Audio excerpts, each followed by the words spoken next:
What's up, YouTube? It's Ken again. Thanks for stopping back by the channel. I'm sitting in my 2010 Honda Odyssey EXL, and in this video we are talking about the installation for my aftermarket, in this case Kenwood, head unit. But I did so much more than that, and I'll walk through some of the other details as well.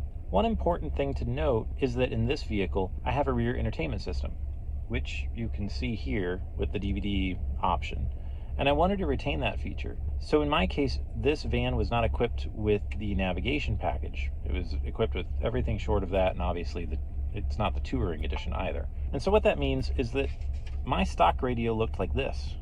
It sat in this cubby here, where I now have the aftermarket hooked up. The video I just created prior to this one detailed the installation of an Alpine head unit.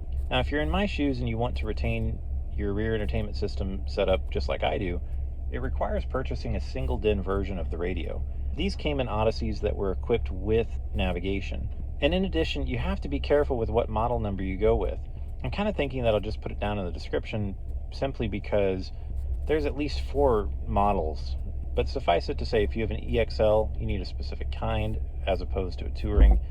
And the distinction for that is because of an amp that you'll have with a touring, and you won't have that with the EXL, and so the sound will be off. That all said, your first step is to identify what single DIN radio you need and then make the purchase. You can try a local junkyard. What I would recommend if you want to go that route is to take the VINs if your yard has an inventory and look up online as to what trim the vehicle actually is and make sure that it matches and that it will carry the radio that you're interested in.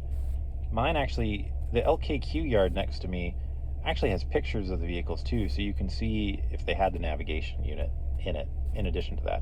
But the only 2 that were actually in my local yard were tourings, and so I couldn't use those.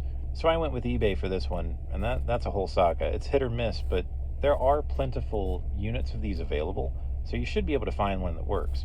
And when you do that, and this is important, test the system thoroughly. In my case, the first single DIN radio I purchased actually had a broken rear audio port, which is the one on this side actually, the single, it's like a gray connector on this side. And if I hadn't fully tested the unit out, I wouldn't have known that, although the port was loose, so that kind of gave me a hint that there was something wrong. If you have the headphones that are, I think, infrared, test those in the back as well. Now, that all aside, I'm going to talk about all of the other items that I had to buy. First up, the trim here that you see and the Kenwood itself are from Crutchfield. What I ended up purchasing, if you're interested, is a DMX8709S. And the reason I went with that is because it actually has a video out, which we'll talk about later. And my Alpine unit that I bought for my 2005 Odyssey did not have that. And of course, because we're in a rear entertainment system that we're trying to retrofit, I wanted it. And because of the harness setup that I went with, I didn't buy a harness through Crutchfield. So the real magic with getting all of this set up is the wiring harness kit. And these are the instructions for that kit here. The seller on eBay, I'll put a link into the description. The seller's name is Osibana, a fantastic seller on eBay. Very communicative, because this is all like a custom setup, very helpful with troubleshooting, very responsive. 10 out of 10, could not recommend them enough. Now that said, full disclosure, they are providing this kit to me for free. Now I would have gone with the kit regardless, and I'm very happy with it as well, but it's important for me to call that out. And as you can see here in the instructions that they provide, which are very detailed, it's really 2 different wiring harnesses, so that the factory connection goes in here, for example, and here. In my case, this is gray and this is green. I think this is maybe for an earlier model. And important to note, you do have to splice in, I actually soldered 4 of the wires to the aftermarket unit that you purchase, but that was really simple to do. And that's noted here on the first page. You do have to remove this. It's not hard. On this side of it, I just take a little pry tool that I got from Crutchfield, a little blue pry tool. They sell it in a pack of 3. It's really handy to have if you don't have it. I showed it in the previous video, but you just pry right here and pop this up, and then it all just comes apart. And there's 3 connectors here, here, and here. And this one's a booger to get out, and also it will fall down on you, so you want to kind of drape it over. It's the one next to your gear shifter. When you're pulling your main stock radio out, there are the 2 screws that you see here. They're 8mm. Way back in here is another screw, and it's an 8mm as well. The aftermarket kit doesn't require that you replace that. It wouldn't do anything, so you can just keep that as a spare. Stock with my vehicle, and maybe you're in the same boat if you're reviewing this, there's actually just a cubby here. That has to come out. By recollection, there's just 2 screws actually shared. You can see them in there.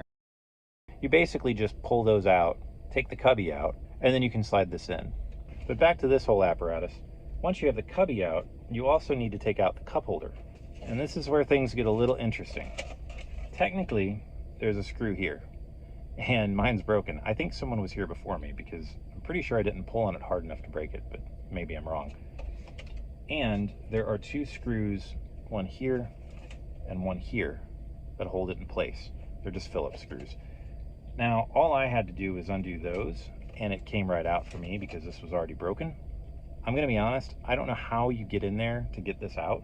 I mean, there's really no access other than maybe taking out the DVD player first, but you really do need this out. Without this out, you really can't access the wires and plug them into the single DIN radio that you need to be able to plug in. The Kenwood unit, just like the Alpine, I stuck the GPS right back there. And in addition to that, if you're in my same situation, the wiring harness natively is up here, which obviously isn't going to work very well for the single DIN radio here. There's actually a wire that comes up here, which is the rear audio wire, and there's a wire over here, and somewhere in here it's clipped with a Christmas tree fastener. So I actually unclipped that and routed it down and around through here. And the main wiring harness too, I basically routed back and down and around. For getting the glove box to go down like you see it there, there's a strut or a little plastic piston that kind of does like a soft open and close dealio, and it has a little cap on the end of the lever. You pull that off, then you just move it out of the way and it'll retract. And then there are these rollers on either side. I think the orientation is something like that, and you want to get up under here and just pop it. You gotta be careful, these break really easily. They're like $4 or $5 from the dealer. So just FYI, these arms right here have a tendency to break on me. But once you have that out, then the glove box will fall down. And in there is the cabin air filter, and you can replace that while you're at it. And this picture from Osibana really displays it well. This is the main wiring harness. It's really thick, and I pulled it just like the seller did here. This is that wire that I mentioned that I unclipped. Again, I think you can save your Christmas tree fasteners in case you ever put something back stock. Why not, right? And here as well, not the yellow connector, but there's a green connector that I unclipped just to give myself a little bit more room to pass this harness through.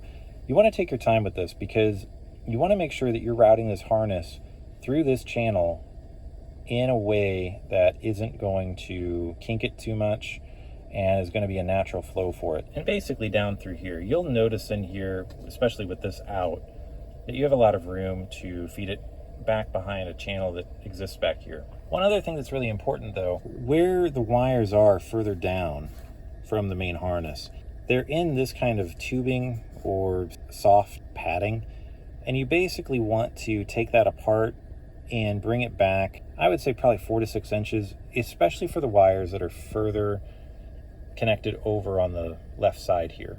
That'll give you enough room to maneuver them and work with them. And in addition to, and specifically, your main wiring harnesses that connect into the wiring harness connectors here, you want to give yourself enough room specifically for these, because what I wanted to do is, at least for the main connector that connects into this new harness, I wanted to basically have it kind of out here and not directly behind the radio. There's not a lot of room back there, so that's this one. And basically, again, just to reiterate that, this is kind of off to the side in the passenger cubby area, or at least, you know, routed towards it, not behind the radio, not underneath it where the cup holder is. And this one I do kind of leave over here. I just didn't find a way that I could really put the main factory connector that goes into this off to the side. If you can do that, it is, I think, better, just because there's no way that that cup holder is ever going to interfere with it. But I may be a little bit OCD about that. I found these aftermarket connectors to be very tight. Just be sure that you're ready to actually plug them in and not take them out, because once you're here, you're kind of committed, especially if you've routed all your wires up. So try and have your wires laid out as perfectly as possible ahead of time, and you won't, after you connect the aftermarket harness kit, you won't have to disconnect it.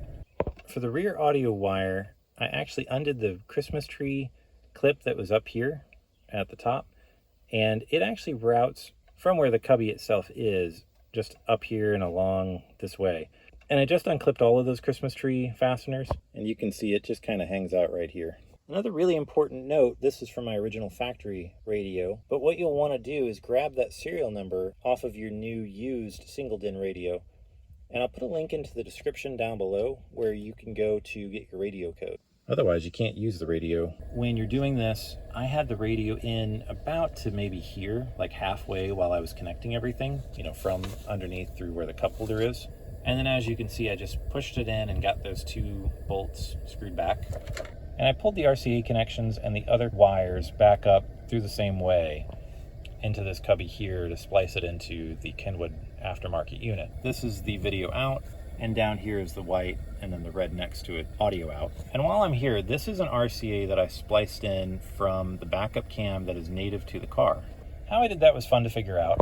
My rear view mirror actually has a monitor here for the backup cam. I'm not really recommending the way I did it. I took the wires from here, which are in this roof console area here. I pulled this down. There's 2 screws, one about here and one over here. So you'll pop these out here as well. And there's 2 bolts in here. The 2 bolts that are in here provide the ground for these lights. So the lights won't work until you put those bolts back in. But once this is out, there's a connector up here, and I spliced into the actual mirror connector on the mirror side of things. That's not ideal because obviously if I ever have to replace this mirror, well, then I've got to do that whole thing again. A better way to do it is down here, there's another connector. If you look at the troubleshooting service manual for the 0809 model, I think by memory it was connector C436. I'll put on screen if that's not right. And if you just Control F and find it, it's down here, but I just couldn't easily get into there to tap into the reverse brake light that you'll need, which, well, the reverse signal gives you, I think it sends 12 volts when the car is in reverse to tell the Kenwood unit here to go ahead and show the backup cam, and then the camera, power, and ground. But once you have that, then you can connect the backup cam in here, and now it displays for me in both on the Kenwood and up in the mirror. The picture quality is not fantastic, don't get me wrong, but it's also not terrible either. I believe I used the 22 gauge wire here, this blue that I have my thumb on, to splice into the reverse light wire, and this 20 gauge yellow wire for the parking brake switch. I wanted 2 different colors just so I didn't mix them up, and I figured that the difference in gauge wouldn't matter a whole heck of a lot. And I purchased this pigtail speaker wire to RCA connector off of Amazon, and because I needed more of a run, I believe this was a 6-foot cable, I had to get a female to female connector and then another component cable as well that was, I think, 6 foot. That gave me more than enough to reach the Kenwood from the mirror. As you can see in here too, it is important to either tape or wire tie, as you can see right here. You don't want there to be slack to where the wires could fall back here. In my experience, and I'm not sure what's back there, maybe a coolant hose. There are things that get hot back there, and you don't want the wires to melt against them. You want it to be routed proper so that it doesn't interfere with anything along the glove box. That's true for any wire that you route though. You really want it to be routed in a controlled manner. Included in the kit are these RCA caps, and you need to plug them in back here in the back per the instructions. An important call out for this unit, this doesn't natively mirror out your video. So when the car is in operation, this radio here controls everything. And to get to the Kenwood, whatever it's doing, whether you're on the phone or you have a podcast going, whatever, you have to hit aux. And the cool thing is, by having the factory set up still, you can give rear control to your passengers in the back, and they can have a completely separate audio feed. Their headsets can still work while they watch their DVD, and you can have the radio going up here from the factory radio itself, or you can have a podcast playing or whatever you want to do with CarPlay, which is really awesome. So it's a great setup, and I really like it. But the video out does not natively just all the time go back to your rear entertainment screen. It's only for playing a USB video or maybe mirroring through the iPhone, like directly. I was able to get a video playing onto the rear entertainment screen that was connected through here. And on that note, I have the USB wire just coming out of the glove box. But that's not a feature I'm going to use all that much. At some point down the road, I may tap into that and do like a splitter so that I can still use the Kenwood in CarPlay mode and also have something that just direct feeds the rear entertainment system if I wanted to. Like I said, I don't know if I'll mess with all that. Even if I had CarPlay working on this while that's all happening, I don't know that it would function the way I'm envisioning it. I could probably get it to, but I don't know if the juice is worth the squeeze on that. So far, we haven't taken this out for a test drive or anything, but I'm pleased with it from all the testing I've done so far, and I do really recommend it. If you found this video helpful, please give me a thumbs up. If you want to support the channel and see more content from me in the future, please do consider subscribing. And as always, please put your comments in the comment section down below. Thanks for watching. Peace.